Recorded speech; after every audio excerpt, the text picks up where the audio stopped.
Nidina tany amin'ny Farihin'Alaotra ny tompona andraikitra avy eo anivo ny ministerany harena anaty rano sy jono ny fampidinika tamin'ireo mpitrandraka hazan'ny ranomamy sy ny nampahafantatra azy ireo ny hidy rano ho an'ny tao mpanjonoana 2024. Tiavintsoa Andria nampanjakaina televiziona malagasy Ambatondrazaka. Fampahafantarana sy fampiomanana ireo mpitrandraka hazan-dranomamy ao amin'ny Farihin'Alaotra fa tsy maintsy isy ny hidy rano amin'ity taom-panjonoana 2024 ity no anton'izao fidinana ifotony no tanterahany ireo tompon'andraikitra avy ao anivo ny ministera ny arena anaty rano sy ny jono taty Alaotra izao. Maharitra 2 volana moa ny hidy rano izay fotoana fanatodizan'ny trondro sy ampy hivelomana ireo zanatrondro ka tsy azo atao ny mivezivezy, manarato, manjono na mamovo ao amin'ny ranon'Alaotra mandritra io fotoana io.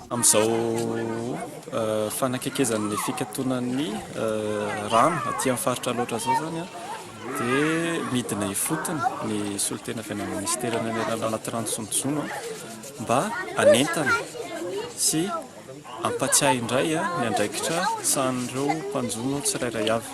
Anisan'izany ohatra ny tokony hidiran'ny zareo ao anaty fikambanana, anisan'izany ihany koa ny fandrotsahana zanatrondro. Zany zavatra rehetra zany ny atao dia mba hitsinjovana ny fiainana ny andavanandro n'ireo mpanjono ireo.